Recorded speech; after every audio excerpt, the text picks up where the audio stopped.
What does age have to do with it? You tell me, what is age? Age is strictly something in your mind, nothing. If you think old, you're old. You think young, you're young. You have to work at living. You got to work at anything you do. You have to put out energy. No energy put out, you get nothing back.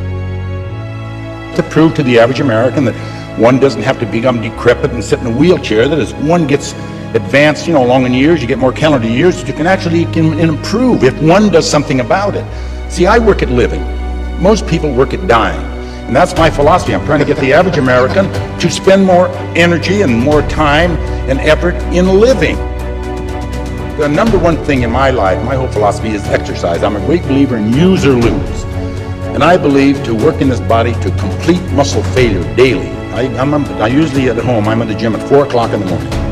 I lift very heavy weights. I work out with the weights for an hour and a half. I run for a half hour and swim a half hour. This is my daily routine, 7 days a week. Number one, for discipline's sake. For one to get out of bed, maybe you haven't had too much sleep, and to get out of bed, maybe it's a cold morning or whatever, it takes a lot of discipline. And I believe that we are only as good as our discipline. Without pride, without discipline, one doesn't have much in life.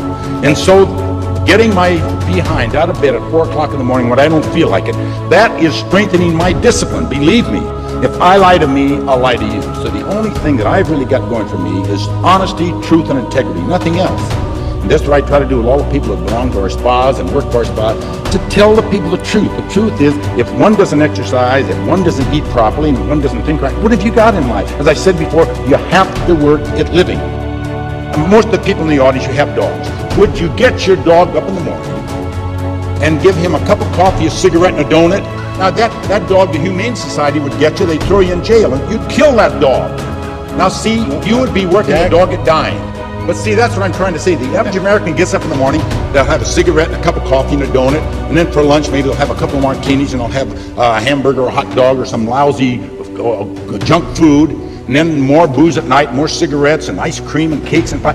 And they can't understand why they got arthritis and rheumatism, and they're constipated, and they lose their sex drive, and they're old before their time. They've worked at dying, see? And I just like to turn it around. That's why I like to do exercise and eat right, work at living. Good. Oh, boy. Yeah, really is back in there.